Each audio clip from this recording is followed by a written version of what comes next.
Alhamdulillah, Alhamdulillah wa kafa, wassalatu wassalamu ala rasulil musyaffa amma raditu billahi rabba wa bil islami dinan wa bi Muhammadin nabiyyan wa rasulah. Ma'asyiral muslimin, jamaah salat zuhur sedang Muhammadiyah, pesan-pesan yang dilakukan Allah.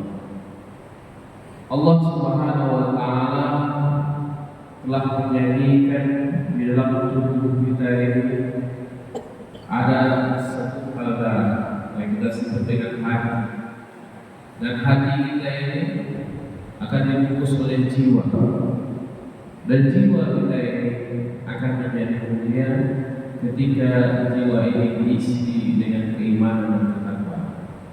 Allah Subhanahu wa taala menyebutkan, ya ayyuhan nafsul mutmainnah, wahai jiwa yang tenang, irji ila rabbika radiyatan mardiyah, kembalilah kamu kepada Tuhan dengan kau ridho kepadanya dan Dia ridho kepadamu. Radiyatan mardiyah, fadkhuli fi ibadi wadkhuli jannati, masuklah ke dalam hamba-hamba kata Allah Subhanahu wa taala, dan masuklah ke dalam golongan orang-orang dalam surga. Permasalahannya bagaimana agar kita bisa memiliki jiwa yang tangguh, jiwa yang mulia. Karena sesungguhnya nafs atau jiwa kita ini akan senantiasa mengajak kita kepada keburukan, yang disebut dengan as-su' inna nafsa la'amalatun bis-su'. Sesungguhnya jiwa itu akan mengajak kepada keburukan, mengajak kepada dosa, mengajak kepada kesalahan.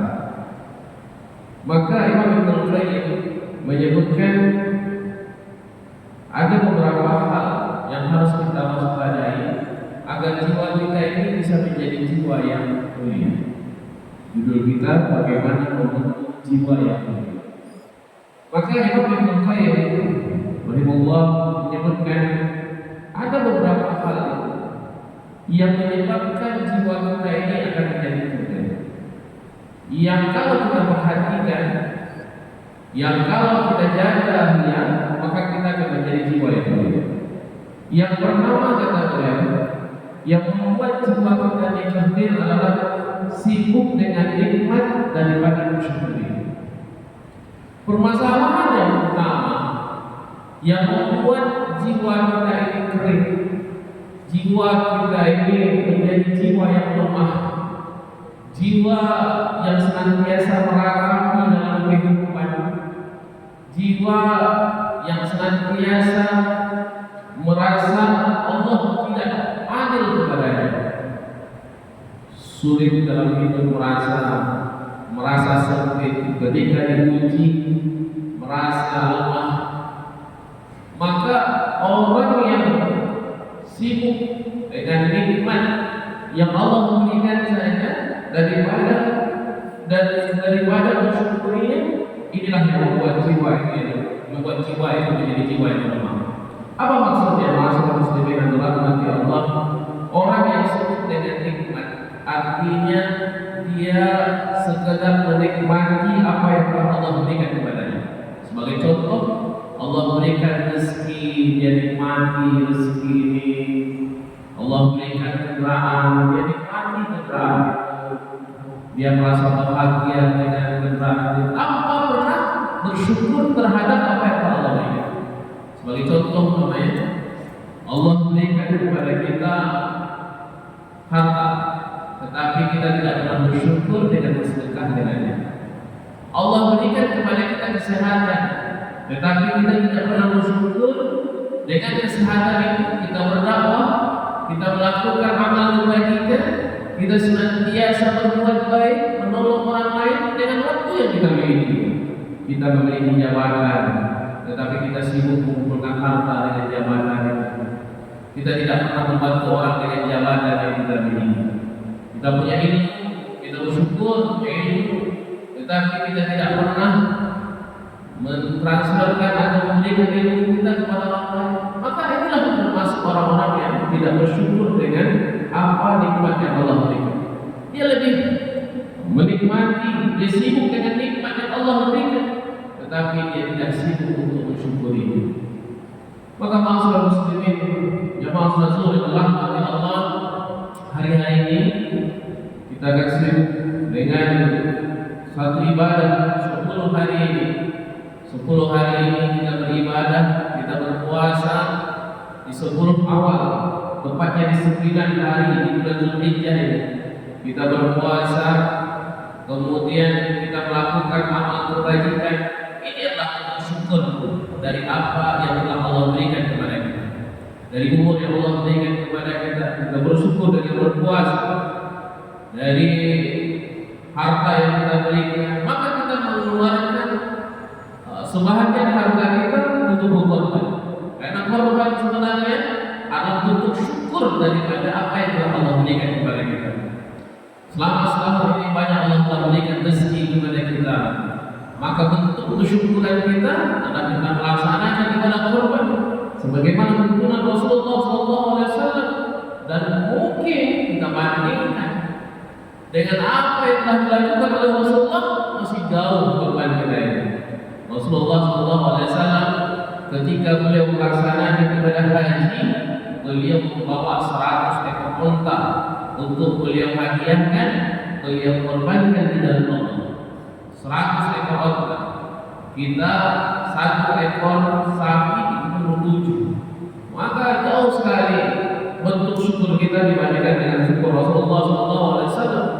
Rasulullah ketika dia memiliki harta, maka dia usahakan bentuk syukurnya dengan membagi harta-hartanya kepada Allah Subhanahu wa Ta'ala. Maka masalah muslimin yang dirahmati Allah, orang yang sibuk menikmati nikmat, orang yang hanya sibuk dengan nikmat yang Allah berikan kepadanya daripada mensyukurinya, maka mereka orang-orang yang akan terdil jiwa. Tetapi kebalikan, mafhumul mukhalafahnya, pemahaman kebalikannya, kalau orang yang sibuk mensyukuri terhadap apa yang telah Allah berikan, maka mereka orang jiwa yang mulia. Ketika dia punya harta, dia sibuk untuk bagaimana harta ini dia bisa membawa kebaikan kepada orang lain. Ketika dia punya umur, bagaimana umur ini bisa membantu orang lain. Ketika dia punya jabatan, bagaimana jabatan itu bisa bermanfaat maksimal untuk orang lain. Khairun nas anfa'uhum linnas. Ketika dia memiliki sesuatu, maka yang dipikirkan bagaimana bisa memberikan kontribusi dari apa yang dia miliki. Inilah bentuk syukur. Maka orang yang berpikir syukur dalam hidupnya, mereka adalah orang-orang yang mulia. Yang kedua kata Imam Ibnu Qayyim, orang yang mulia adalah orang yang terkenal jiwanya, yaitu orang yang senang mencari ilmu tapi tidak mengamalkan. Orang yang gemar sekali mencari ilmu, senantiasa belajar, senantiasa mendengarkan kajian, senantiasa membaca buku sana kemari dan lain sebagainya.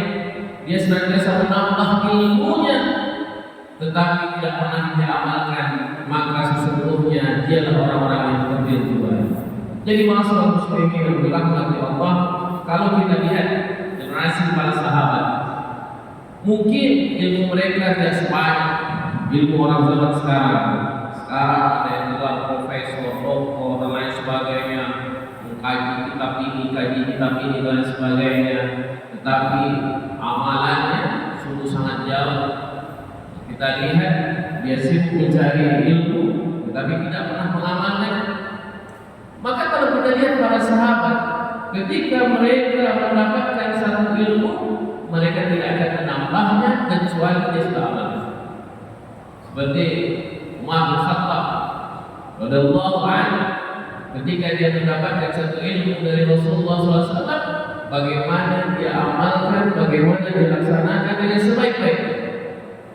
Ketika Rasulullah SAW dalam sebuah riwayat disebutkan, Rasulullah SAW membaca satu ayat dalam surah Al-Imran, dan tanahul birra hatta tunfiqu mimma tuhibbun. Kamu itu tidak akan mendapatkan kemuliaan kata Allah Subhanahu wa Ta'ala hingga kamu memberikan, menyedekahkan harta terbaik yang kamu miliki. Maka apa yang dilakukan oleh Umar bin Khattab ketika itu? Beliau teringat apa harta terbaik yang dia punya. Ternyata harta yang terbaik yang dia punya adalah kebunnya di Khaybar. Maka pada waktu itu juga kebunnya di Khaybar itu dia sedekahkan kepada Allah Subhanahu wa taala. Dia teringat bahwa sesungguhnya setelah dia mendapatkan ilmu, bagaimana dia bisa mengamalkannya dengan sebaik-baiknya. Sa'ad al-Ansari, kita baca dalam surah Nabawiyah, Sa'ad al-Ansari ini dia punya kebun yang sangat luas di depan Masjid Nabawi. Bahkan Rasulullah SAW mengatakan, ya Sa'ad, di antara kebun-kebun yang pernah aku masuki, inilah kebun yang terbaik yang aku masuki. Di Sa'ad al-Ansari itu terkenal sebagai seorang Ansar, yang sangat kaya raya. Kemudian suatu ketika Rasulullah menyebutkan, wahai Sa'ad, di antara kebun-kebun kurma yang aku masuki, inilah kebun kurma yang terbaik. Di mana di tengah kebun kurmanya Sa'ad itu memancarkan mata air yang sangat bening sekali dan airnya sangat manis sekali. Dan para sahabat pun bercakap kagum bagaimana indahnya, bagaimana nikmatnya, bagaimana luar biasanya kebunnya Sa'ad al-Ansari. Kemudian oleh saat ketika itu, subhanallah, inilah para sahabat yang mulia. Begitu disebutkan oleh Rasulullah, inilah kebun yang terbaik, inilah harta terbaik, maka Sa'ad pada waktu itu juga langsung mewakafkan hartanya dengan Allah Subhanahu. Kebun yang dia miliki, dan dia kata, ya Rasulullah, betul di atas kebun saya, inilah kebun yang paling saya cintai. Maka kata Sa'ad, pada itu juga setelah aku mendengar apa yang kau sampaikan, dan tanau hatta tunfiqu mimma tuhibbun, engkau tidak akan pernah mendapatkan kemuliaan sampai kau mencintai dan menyedekahkan apa yang kau cintai. Maka dia langsung sedekahkan, dan itu menjadi wakaf umat Islam. Maka masalah muslimin jamaah salat zuhur rahmati Allah, kenapa Islam ini cepat sekali perkembangannya di zaman Rasulullah SAW?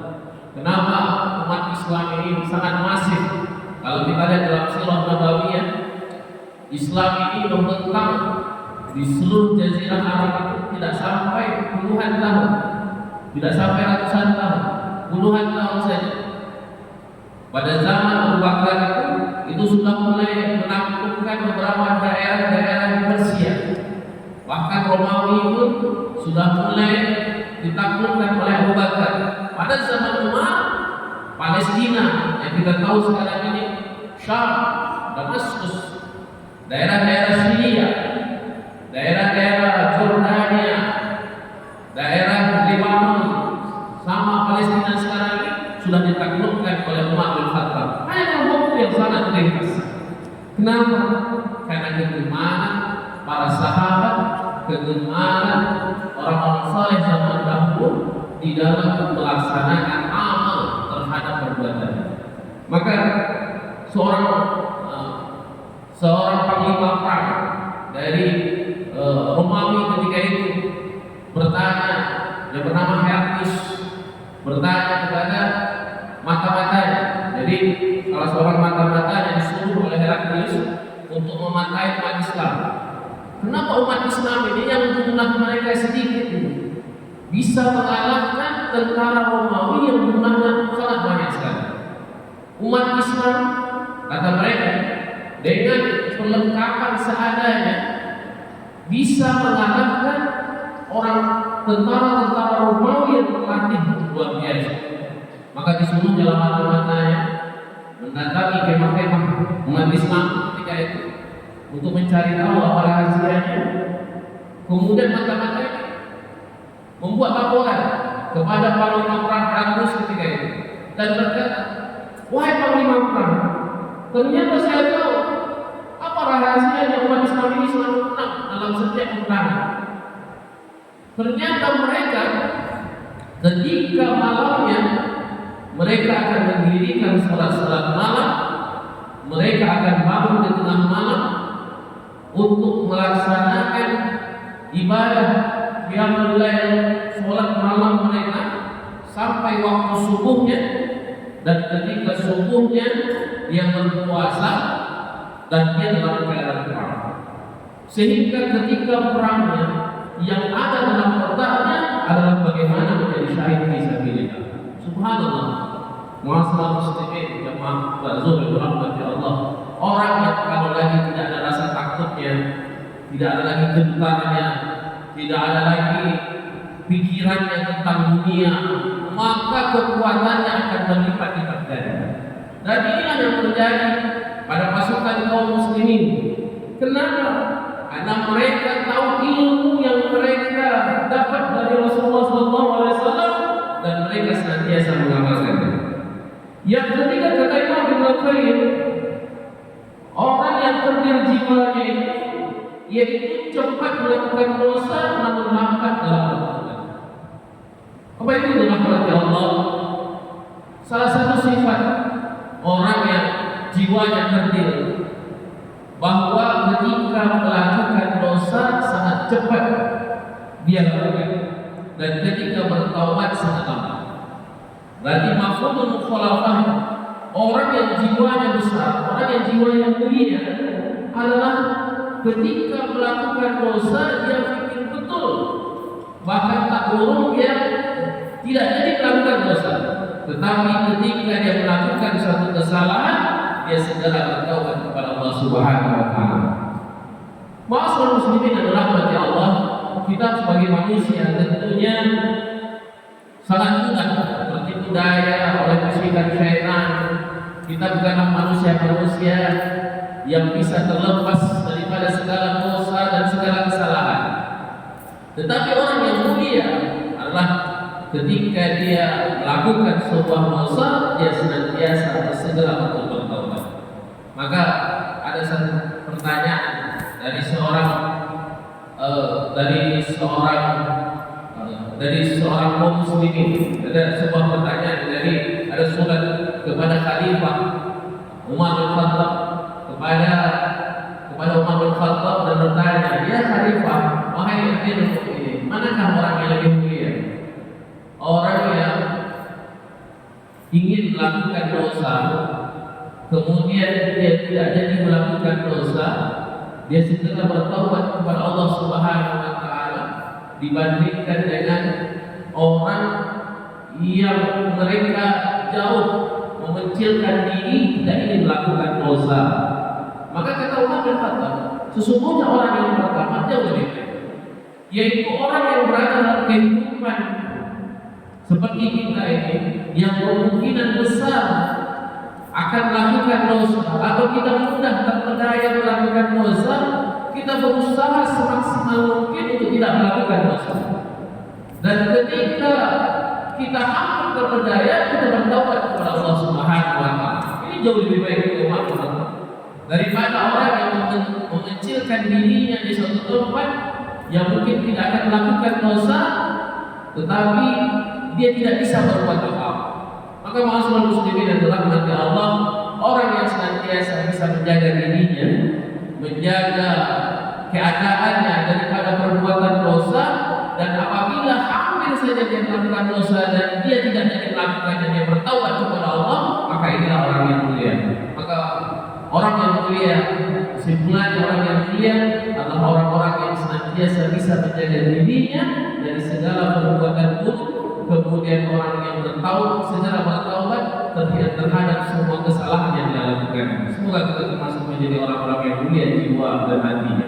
Nasrullah